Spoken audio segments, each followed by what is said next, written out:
दिन आज उत्साहाने साजरा होत आहे।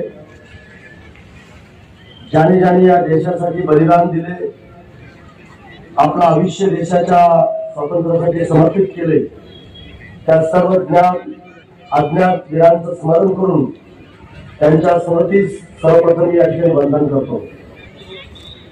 आज या ठिकाणी ध्वजारोहण समारंभात उपस्थित असलेले स्वातंत्र्य सैनिक, ज्येष्ठ नागरिक, जिल्ह्यातील सर्व लोकप्रतिनिधी, सर्व पक्षाचे पदाधिकारी, आपल्या जिल्हाधिकारी, एसपी, सीओ, सर्व अधिकारी कर्मचारी, विद्यार्थी, पालक, जिल्ह्यातील माझे सर्व पत्रकार बांधव, या सर्वांना मी स्वातंत्र्य दिनाच्या मनपूर्वक या ठिकाणी शुभेच्छा देतो।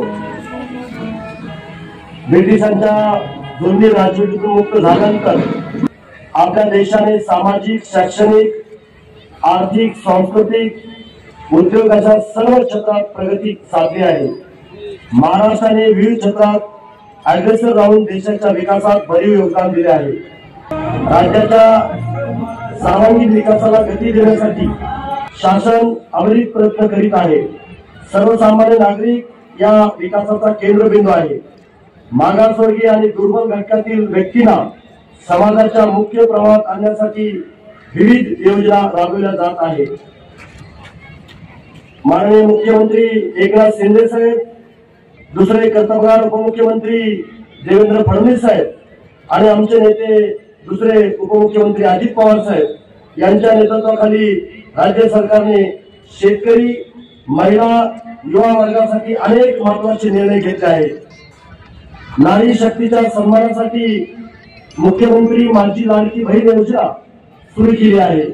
या योजनेतून प्रत्येक पात्र महिलेला दरमहा 1,500 रुपये म्हणजेच 1 वर्षात 18,000 रुपयाचा लाभ दिला जाणार आहे।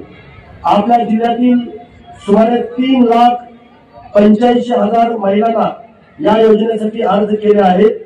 पात्र महिलांच्या बँक खात्यावर लवकरच जुलै आणि ऑगस्ट 5वी ते 12वी पर्यंत शिक्षण घेणाऱ्या मुलींना एसटी प्रवास मोफत करण्यात आला आहे।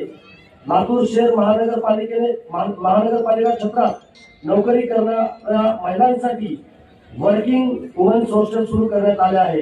पहिल्या टप्प्यात महिलांना या ठिकाणी प्रवेश मिळेल, त्यामुळे लातूर येथे शासकीय, निमशासकीय व सेवा क्षेत्रात कार्यरत महिलांसाठी निवासाची सुविधा उपलब्ध झाली आहे।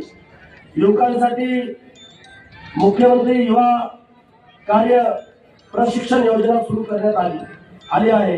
त्यामुळे शिक्षित युवकांना प्रत्यक्ष कामाचा अनुभव मिळेल। 6 महिन्याच्या प्रशिक्षण काळात राज्य शासन दरमहा 6 ते 10,000 रुपये विद्यावेतन देणार आहे। शेतकरी बांधवांसाठी 7.5 HP पर्यंत कृषी पंपाला मोफत वीज पुरवण्यात येणार आहे। यासाठी शासनाने मुख्यमंत्री बळीराजा वीज सवलत योजना जाहीर केली आहे। सुमारे 1,41,000 शेतकऱ्यांना या योजनेचा लाभ होईल। दर 3 महिन्याला त्यांच्या अंदाजे 77 कोटी 70 लाख रुपयाचं वीज बिल माफ होणार आहे। सुरळीत वीज पुरवठा होण्यासाठी वीज वितरण व्यवस्था बळकट केली जात आहे। नाजूक विद्युत रोहित्र तातडीने बदलून मिळावे यासाठी जिल्हा वार्षिक योजनेतून 200 रोहित्र खरेदीसाठी निधी देण्यात येणार आहे।